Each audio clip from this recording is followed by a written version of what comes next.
Oi pessoal, estamos aqui no nosso vídeo de revisão.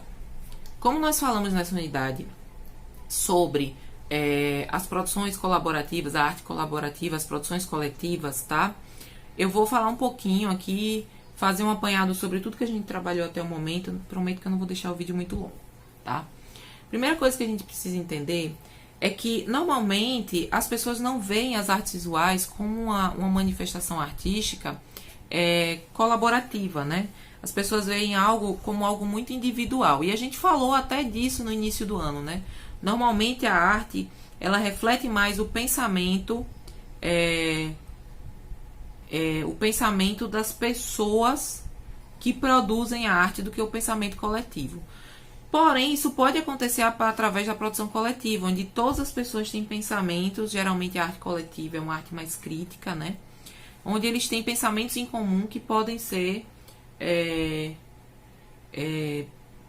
como é que eu posso explicar? Elas podem ser unidas para se transformar numa obra de arte, tá? Então, nós falamos sobre alguns grupos, né? Grupo Poro, Shelpa Ferro, né? Eu falei sobre o GIA. Nós falamos sobre como as experiências artísticas podem ser experimentadas de forma diferente. Falei também sobre os diferentes tipos de pessoas que participam desse grupo. Não necessariamente artistas visuais. Podem ser designers, podem ser músicos, podem ser artistas visuais, podem ser atores, né? Esses grupos que produzem obras de instalação, de peças, de exposições fixas, ou até mesmo de instalações e intervenções urbanas, né? E eles produzem através desse conhecimento múltiplo, dessa multidisciplinaridade, tá? Outra coisa interessante que a gente falou sobre esse processo é sobre os primeiros grupos, né? Quem deu origem a isso, né? Falamos sobre o dadaísmo, tá? O dadaísmo, ele foi o primeiro, por assim dizer, o primeiro movimento, né? Que trabalhou com essa questão da produção coletiva. Eles se encontravam dentro do Cabaré Voltaire, né? Eles tinham lá como ponto de encontro. Surge dentro da literatura e ganha forma e corpo dentro das artes visuais. Então eles tinham expressões artísticas fotográficas, literárias, colagens, pinturas, certo? Performances, tá? E nós tínhamos também um termo, né, que foi cunhado pelo Marcel Duchamp, que é o handmade, né? Onde toda essa concepção dadaística do estar pronto, de questionar a arte, o universo artístico, ela aparece a partir do momento que ele pega o que já é manufaturado e modifica a sua localização, né, seu espaço, né? Ele pega uma roda de bicicleta e ele tira do contexto da roda de bicicleta, ele pega um banco, ele monta essas peças e cria uma outra peça, tá? Ou seja, que é já feita, né? Que é o ready-made, significa já pronto. E ele transforma aquilo e descontextualiza a partir do momento que ele leva para uma galeria, tá? Foram artistas muito polêmicos, porque a arte até então não tinha sentido esse impacto, né? De questionar-se, né? De ser questionada, tá? Uma coisa interessante é que a partir desse momento o grupo se dissipa, né? Só que ele continua mantendo uma influência muito grande, já que ele foi para os Estados Unidos, ele saiu do ambiente, do contexto da Europa, né? Que é onde as vanguardas normalmente aconteciam. E ele vai influenciar pessoas lá nos Estados Unidos, né? O grupo que a gente falou foi o Fluxus, né? Foi um dos grupos mais influenciados pela lógica dadaísta. O que é que acontece com o Fluxus? Eles produziam obras de arte multimídia, né? Onde eles levavam música, levavam muita questão eletrônica, né? Questionava sobre o acesso à arte, questionava sobre o acesso à música, sobre financiamento artístico, fazia obras vinculadas ao ambientalismo, pacifismo, né? Eles eram um grupo multifacetado, tá? Uma das principais personagens desse grupo é a Yoko Ono, né? Ela foi esposa de um músico, né? Do John Lennon, que era um Beatle, então ela ganhou uma proporcionalidade muito grande da obra dela. E o Fluxus, ele foi muito interessante porque ele também trouxe a performance como algo presente no seu fazer artístico, tá? A performance e o happening, né, são coisas que aconteciam desde o início do século XXI, tá? Ou do século XX, tá? Desculpa. E o que é que acontece que diferencia os dois, tá? O happening, ele é menos programado, ele é mais do que vai acontecer naquele momento. A gente tem uma preconcepção, né? A gente planeja algo, mas depende do público, depende de como as pessoas vão interagir com aquilo, né? A performance não, geralmente quem faz é o artista, tá? E ele não depende tanto de como o público vai interagir com aquilo, mas ele depende isso vai transformar a performance em algo único, tá? A performance, ela não necessariamente transforma o corpo, né, da pessoa, mas pode acontecer, tá? A Yoko Ono, ela fez uma performance pelo Fluxus, onde as pessoas cortavam as roupas dela, né? Foi uma performance bastante perturbadora.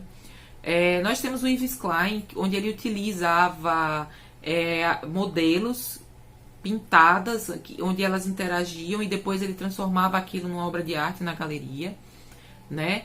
Ele fez performances saltando e criou fotografias, né? O salto no vazio. Inclusive ele se machucou seriamente depois dessa performance. Nós também temos artistas do happening, né? E eu mostrei um videozinho rapidamente sobre a questão de repetir-se aquilo várias vezes, né? O happening foi repetido daquele artista, e mesmo que ele repetisse, cada vez era uma experiência única, inovadora e diferente, né?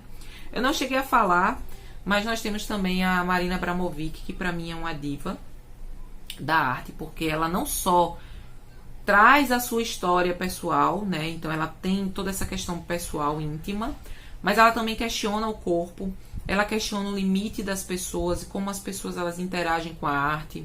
Ela vai trazer várias questões para o âmbito artístico, e ela é uma pesquisadora, ela não só pesquisa em termos de fazer artístico, ela lê, ela estuda, né? E ela traz à tona essas pesquisas dentro da sua produção artística, tá? A Marina Abramovic, ela ficou muito famosa recentemente, né? Ela já era muito famosa no ambiente artístico, mas ela ganhou notoriedade com duas manifestações. Uma nos anos 80, onde ela dispôs várias coisas numa mesa, de flores a uma pistola carregada, e ela pediu para que as pessoas interagissem com ela, com isso, e ela ficaria parada ali, certo? Então as pessoas elas começaram muito sutis, muito tímidas, e elas acabaram se tornando muito violentas e agressivas, né? Tanto que a performance ela teve que ser finalizada, assim como a da Yoko Ono, né? Então mostra um pouco da natureza humana, era isso que ela queria trazer à tona. A outra performance que ficou muito famosa, ela teve um companheiro que também produzia com ela, que era o Lai. Eles não se viam há cerca de 20 anos. E ela fez uma performance no MoMA, há alguns anos atrás. E foi a primeira vez que eles se viram depois de muitos anos. Não porque eles não se gostavam mais, nem nada. É porque eles seguiram caminhos diferentes. E assim, foi uma performance muito impactante, virou um vídeo viral, muitas pessoas assistiram. E mostra como essas reações, essas coisas que podem acontecer no meio do caminho, podem ser impactantes e transformar a performance completamente, certo? Nós também falamos sobre a Semana de Arte Moderna de 1922, falei rapidamente sobre essa construção, né? Como aqui no Brasil, a influência das vanguardas europeias, a construção coletiva, ela esteve presente. Foi um movimento, né, modernista, um movimento modernista. Ele surge do movimento literário, mas ele abrange várias linguagens da arte, tá? Nós falamos também sobre o movimento sobre o manifesto antropofágico, que tem como influência, né, as obras da Tarsila do Amaral, o Abaporu, e aí a forma como essa obra acontece, como esse manifesto acontece, remete àquela questão do antropofagismo, do canibalismo, de pegar o que é de fora, misturar com o que é daqui e transformar em algo novo, certo? E esse movimento, esse manifesto antropofágico, o movimento modernista, ele vai refletir naquilo que a gente falou da produção coletiva na música brasileira, quando nós falamos de tropicalismo, né? Que era um movimento que foi criticar tudo que estava em voga naquele período, que era um período de ditadura. Foi um movimento coletivo, não durou muitos anos, certo? Até hoje são os tropicalistas, mas eles não fazem mais parte desse movimento. Durou muitos anos, questionou a sociedade conservadora, valores patriarcais, religiosos, tudo isso. questionou o próprio processo ditatorial, o processo econômico-social. Porém, eles não ficaram muito tempo em ativa. No início da década de 70, eles tiveram que sair do país, né, ser exilados, e por conta disso, o movimento teve seu fim, certo? É um movimento coletivo, todos os discos tinham participação de todos os artistas, dentro da produção de absolutamente tudo.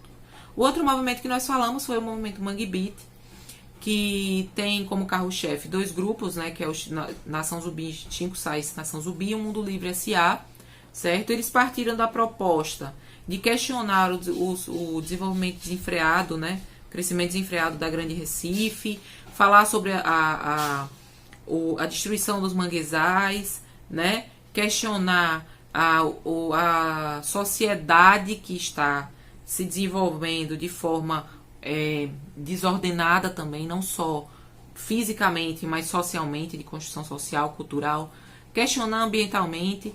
Inicialmente foi um movimento só musical, abrangeu também outras linguagens, certo? E foi um movimento muito importante aqui para o Nordeste, porque deu força para que outros artistas continuassem produzindo, tá?